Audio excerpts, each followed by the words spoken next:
Méditation du 24 août.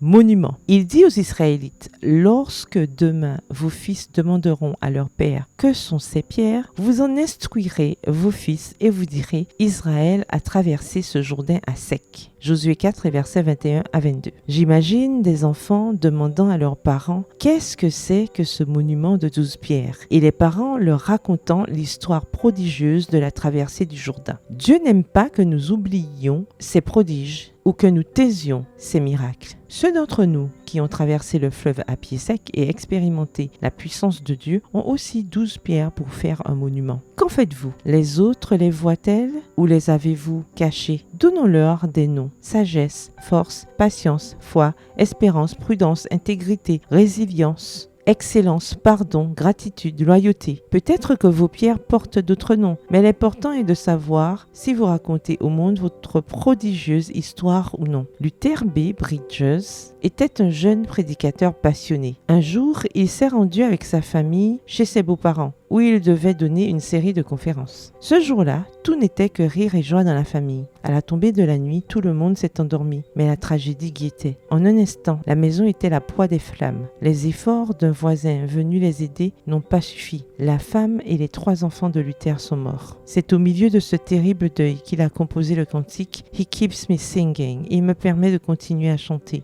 Comment des paroles aussi douces et une mélodie aussi joyeuse ont-elles pu naître d'un moment aussi funèbre? Seul celui qui traverse le fleuve par la main de Dieu en fait l'expérience. Je dois endurer de nombreuses épreuves, mais le Christ me guidera. Si je dois marcher par la foi, son amour me soutiendra. Christ, Christ, Christ, nom sans égal. Cette note céleste remplit toujours mon âme. Tel a été le monument de Luther pour le monde. Quel est le vôtre? Les épreuves que nous traversons sont des fleuves à travers lesquels Dieu nous guide. Une vie qui a traversé des épreuves est un témoignage au monde de la merveilleuse puissance de Dieu. Si par sécurité, vous préférez toujours rester sur la rive, vous ne verrez jamais la main de Dieu à l'œuvre pour vous. Si vous ne traversez jamais le fleuve, vous n'aurez jamais la preuve de l'amour merveilleux de Dieu qui agit en votre faveur. PS, heureuse d'être un monument. Bonne journée et que l'Éternel vous bénisse.